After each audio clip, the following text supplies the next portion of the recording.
नमस्कार दोस्तों। आज जिस आप कह सकते हैं स्टॉक्स की मैं चर्चा करने वाला हूं वो इस प्रकार के हैं कि आपकी स्क्रीन में दिख रहा होगा एक आर्टिकल। यहां पर दोस्तों इस एक वीडियो में जो बड़े बड़े एनालिस्ट हैं उन्होंने आने वाले साल में यानी 2025 में 2025 में ऐसे कौन से स्टॉक्स हो सकते हैं जो एक साल में काफ़ी अच्छा रिटर्न दे सकते हैं, इनकी एक लिस्ट बनाई है। और उस लिस्ट का जो आप कह सकते हैं चर्चा है वो उस एक आर्टिकल में दिया गया है दोस्तों। तो यहाँ पर जो भी स्टॉक्स की मैं चर्चा करने वाला हूँ ना, वो मैं नहीं करूँगा बल्कि एनालिस्टों का क्या कहना है। और जो स्टॉक्स की संख्या है वो मेरे ख्याल से 15 से 20 के ऊपर वेरी कर सकती है। ओके जी हाँ, 15 से 20 स्टॉक्स की चर्चा यहाँ पे की जाएगी।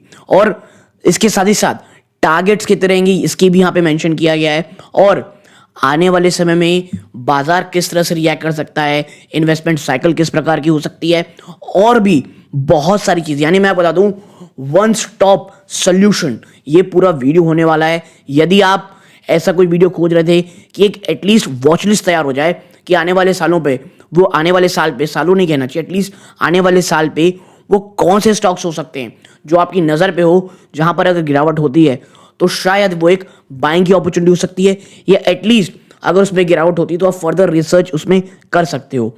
मैं डिस्क्लोजर दे दूं, यहाँ पर कोई भी बाइंग और सेलिंग रिकमेंडेशन नहीं होगी।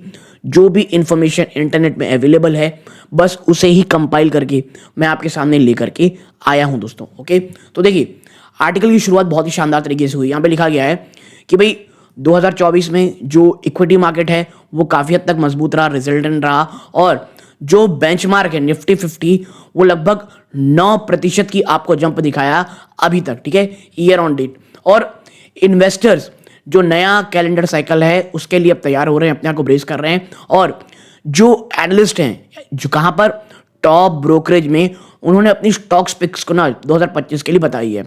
और ये जो रिकमेंडेशन है इसमें अन्य अन्य सेक्टर के स्टॉक्स हैं जिसमें मारुति सुजुकी है, एक्सिस बैंक है, स्टेट बैंक है, भारतीय एयरटेल है, हैवेल्स इंडिया है, भेल और अन्य है। अब भाई देखिए एक चीज़ तो श्योर है कि अब ये कोई बहुत out of the box stocks नहीं होते। हर किसी को पता है मारुति सुजुकी अच्छा है, एक्सिस बैंक अच्छा है। और इससे पहले जो हमने 15 स्टॉक 12 स्टॉक की चर्चा की हुई थी, जहाँ में हमने एनालिस्टों का मेंशन भी किया था, उनमें अगर आप देखोगे तो यहाँ पे भी चर्चा की गई थी।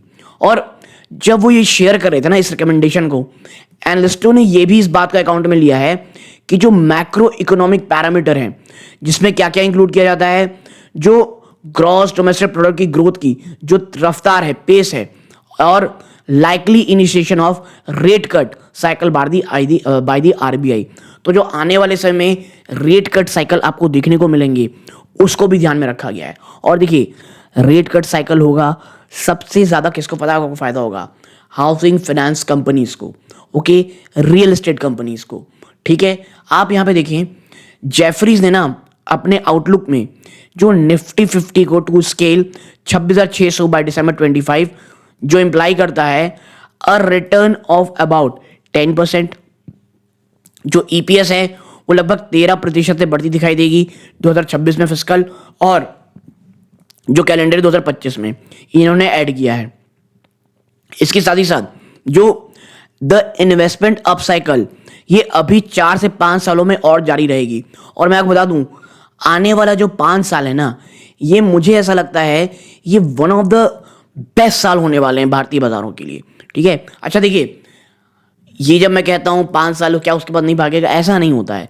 मेरा ऐसा मानना है कि एक बड़ा पीरियड आता है जहां स्टैग्नेशन रहता है, फिर एक बड़ी तेजी आती है, जो तो आने वाले सालों में ना आपको एक बहुत अच्छी और तेजी देखने को मिलेगी। क्योंकि देखिए 2020 के बाद जो रैली आई, आप पिछले 2-3 साल में देख रहे हो, एटलीस्ट 2 साल में तो आपको दिख रहा होगा कि ऐसा कोई अनप्रेसिडेंटेड रैली नहीं आ गई है।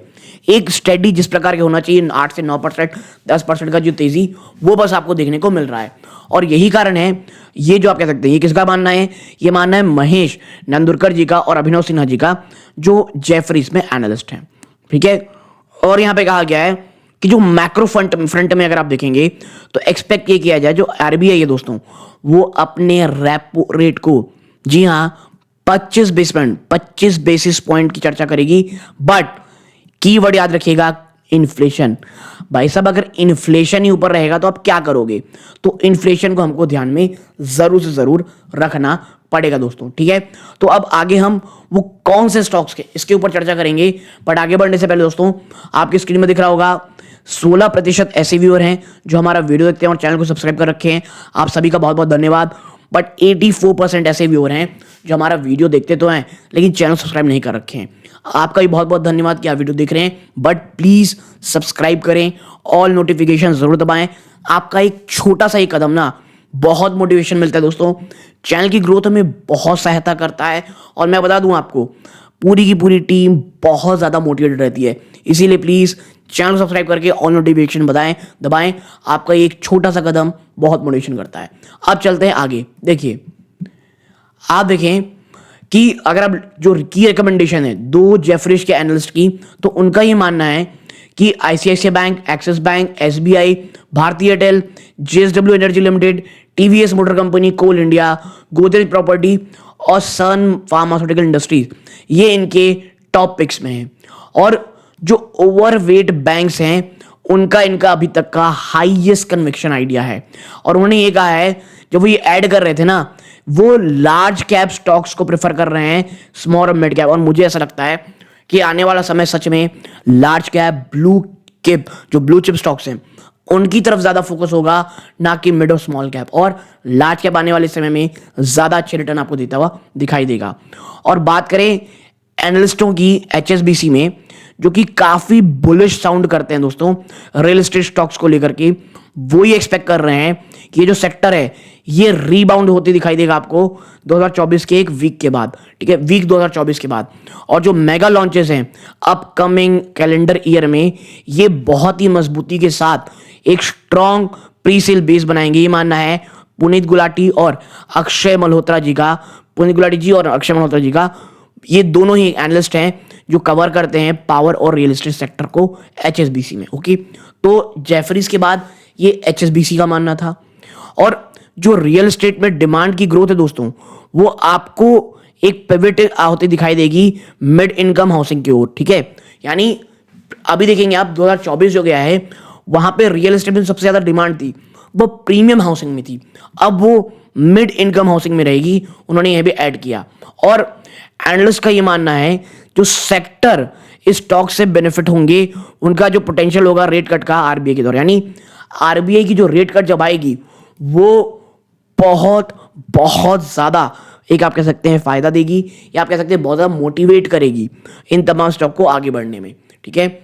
आप यहां आगे देखेंगे उनका ये मानना है जो ग्रोथ रियल एस्टेट में डिमांड आपको देखने को मिलेगी, वहां पर जो टॉप रियल एस्टेट पे क्या एचएसबीसी क्या है, सबसे पहला है गोदरेज प्रॉपर्टी, ब्रोकर उसके मेंटेन है बाई रेटिंग में और टारगेट दिया है 3700 का, यानी 30% का अपसाइड पोटेंशियल। डीएलएफ लिमिटेड में भी बाई की रेटिंग दी गई है और टारगेट प्राइस रखा गया है 1010 का, जो इंप्लाई करता है कितना अपसाइड, 17% का। शोभा लिमिटेड को अगर आप देखोगे उन्होंने भी बाई को मेंटेन रखा है और टारगेट प्राइस दिया है 2150 का, जो 28% का अपसाइड रखता है। ओके, फिर आता है ओबरॉय रियल्टी का, और एचएसबीसी ने होल्ड की बात कही है और डाउन साइड दिया है यहाँ पे 4% का। ओके, 2050 का टारगेट है, यानी टॉपिक्स आप देखोगे गोदरेज और शोभा ही है दोस्तों। और देखिए नो डाउट अगर आप रियल एस्टेट में सीरियसली इन्वेस्टमेंट करना चाहते हैं तो एटलीस्ट गोदरेज तो आपके पास होना ही चाहिए, क्योंकि एक ब्लू चिप स्टॉक रहता है। ओके, अब आते हैं मीनवाइल जो जेएम फाइनेंशियल है, उन्होंने भी एरिया स्टॉक की चर्चा की है यहाँ पर, और जहां पे क्या क्या रेंज आता है, संवर्धन मदरसन इंटरनेशनल से लेकर के ग्लोबल हेल्थ और हैवेल्स इंडिया लिमिटेड और जी एंटरटेनमेंट एंटरप्राइज। ये जी एंटरटेनमेंट एंटरप्राइज एक आप कह सकते हैं सरप्राइजिंग एंट्री आपको दिख सकती है। और ये आगे यहाँ पे कहते हैं, देखिए यहाँ पे ये यहाँ कह रहे हैं कि भाई इनके जो की रिकमेंडेशन है जो वेंकटेश बाला सुब्रमण्यन साहब ने दी है, जेएम फाइनेंशियल को हेड है, आप देखिए यहाँ पे एक्सिस बैंक 1425 का टारगेट प्राइस, 22.5% अपसाइड है। मारुति सुजुकी 15,250, 35.4% अपसाइड है। संवर्धन मदरसन 210 का टारगेट प्राइस, 25.7% का अपसाइड यहां बात कही जा रही है। अलूवालिया कॉन्ट्रैक्ट्स अगर आप देखेंगे 1315 का टारगेट प्राइस है, 22.7% का अपसाइड की बात कही जा रही है।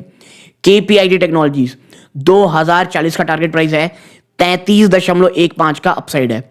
जी एंटरटेनमेंट 200 का टारगेट प्राइस 40.8% का अपसाइड है। हैवेल्स इंडिया 2031 का टारगेट प्राइस है 18.4% का अपसाइड की बात कही जा रही है। साइंडलम 960 की टारगेट प्राइस कही जा रही है 44.8% की अपसाइड। मेट्रोपोलिस हेल्थ केयर 2500 का टारगेट प्राइस है और 14.3% का अपसाइड कहा जा रहा है। ग्लोबल हेल्थ 1440 का टारगेट प्राइस 23.1% का अपसाइड है।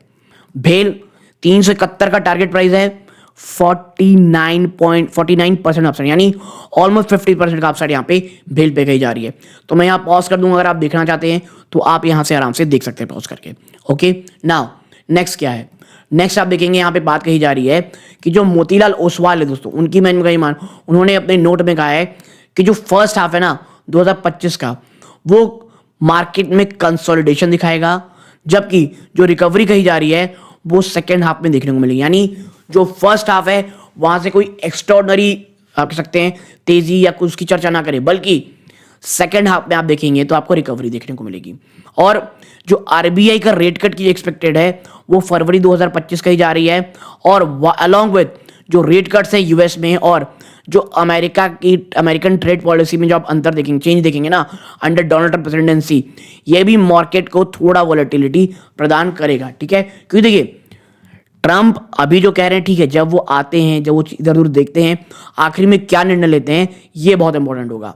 आप देखें, with a fragile global economic environment, a mixed macro economic factors at home, market ये एक्सपेक्ट कर रहा है एक कंसोलिडेशन मोड में रहेगा नियर टर्म में दोस्तों।